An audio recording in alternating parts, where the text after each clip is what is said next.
Ассалаумағалейкум, құрметті қазақ боксының жанкүйерлері. Бүгін Венгриядағы турнирдің жартылай финалдық кездесулері өтті. Қазақстандықтардың атынан бүгін шаршы алаңға 5 боксшы көтерілді. Назарларыңызға ақтық бәсекеге шыққан қазақстандықтардың есімі және де бүгінгі күннің нәтижесімен толығырақ бөлісемін.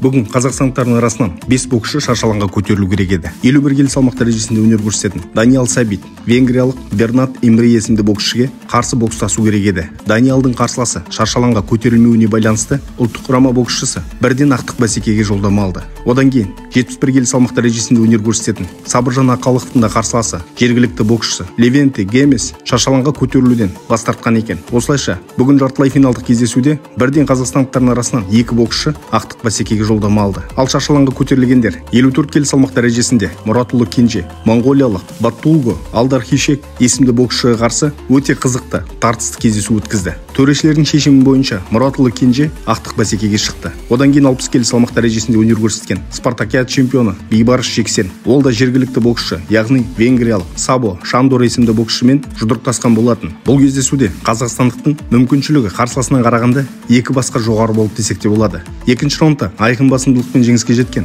Бейбарыс Жексен ақтық бәсекеге жолдама алды. Одан кейін 80 келі салмақ дәрежесінде өнер көрсететін Абай облысының түлегі Жақыпбеков Ерасыл украиналық Максим Кованға қарсы жекпе-жекте ұпай санымен жеңіске жетіп, ол да ақтық бәсекеге жолдама алды. Осылайша қазақстандықтардың арасынан ақтық бәсекелік кездесуде 9 боксшымыз өнер көрсететін болады. Ал ақтық бәсекеде орын алатын кездесулердің арасында 71 келі салмақ дәрежесіндегі ақтық бәсеке Аққалықов Сабыржан мен украиналық 2021 жылғы әлем чемпионы Захариев арасындағы кездесу. Естеріңізге сала кетейік, бұл турнирде өнер көрсетіп жатқан Украина ұлттық құрама командасы осыдан кейін Италияда өтетін Олимпиада ойындарының жолдамасын сарапқа салатын турнирге аттанатын болады. Және де 63,5 келі салмақ дәрежесіндегі тағы бір ақтық бәсеке өте қызыққа толы болады. Зейнуллинов Ертуғанға қарсы венгриялық, яғни жергілікті боксшы Ричард Ковач қарсылас атанатын болады. Бұл боксшы бүгінгі күнде Париж Олимпиадасының жолдамасына иелік етіп қойған боксшылардың бірі. Мінекей достар, жеңісті күндеріміз көп болсын. Баршаңызға сәттілік.